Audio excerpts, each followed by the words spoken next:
আজকে থাকবে গল্পের শেষে এক কঠিন ধাঁধা, উত্তর দিতে পারলেই গিফট। লিখেছেন আপু, আমার নাম শ্রেয়সী। আমি ইন্ডিয়া থেকে তোমার ভিডিও প্রত্যেক দিন দেখি, তাই ভাবলাম আজকে আমার সাথে ঘটা এক ভৌতিক ঘটনা তোমার সাথে শেয়ার করি। আমাদের বাড়ির চারপাশে অনেক বেশি ঝোপঝাড়। রাতের বেলা ঝিঝি পোকার শব্দে কেমন যেন একটা ভয় লেগে যায়। আমাদের বাড়ির কলটা ছিল একটু বাহিরের দিকে। মা আমাদের যাবতীয় পানির কাজ সেই কলেই করত।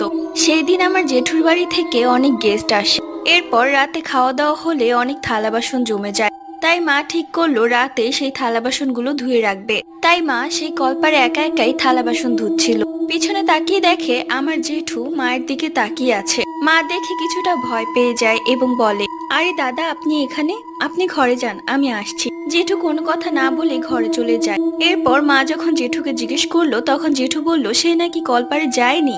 ধাঁধা, আগাগোড়া কাটা চুলের জন্য ঝাঁটা। কমেন্ট করে জান।